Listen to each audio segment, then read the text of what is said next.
এজন মানুহ এজনে ৫ কিলোমিটাৰ প্ৰতি ঘণ্টা বেগেৰে গতি কৰি আছে আৰু দেখিলে মানুহজনে এখন ব্ৰিজ ক্ৰছ কৰিছে ১৫ মিনিটত। তেতিয়াহ'লে আমাক কৈছে ব্ৰিজখনৰ লেন্থ কিমান।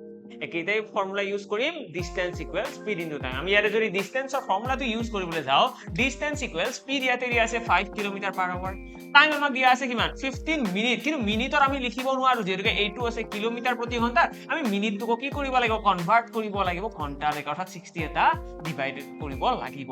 এতিয়া এইখিনিক যদি আকৌ আমি চাওঁ, আমাক কনভাৰ্ট এনসাৰটো উলিয়াব কিহত দিছে, ইন মিটাৰ। যদি মিটাৰত এনসাৰটো উলিয়াব লাগে, মানে এই যিটো ডিষ্টেন্স আহিব, এই ডিষ্টেন্সটোক মিটাৰত এনসাৰ উলিয়াবৰ কাৰণে আমি 1000 এটা মাল্টিপ্লাই কৰিব লাগিব। এইখিনি যদি ক্যালকুলেট কৰিবলৈ যাওঁ, আমি দেখিম 0 0 কাট খাই গ'ল, দেন 3 ৰে এইটো কাটি দিয়া 2 বাৰ, 3 ৰে এইটো কাটি দিয়া 5 বাৰ, 2 ৰে আকৌ 100ক কাট কৰিলে পাবা 50, অৰ্থাৎ 5 5 গুণ 25, 25 5 গুণ 125, অৰ্থাৎ 1250 মিটাৰে হৈ গ'ল ব্ৰিজখনৰ লেন্থ।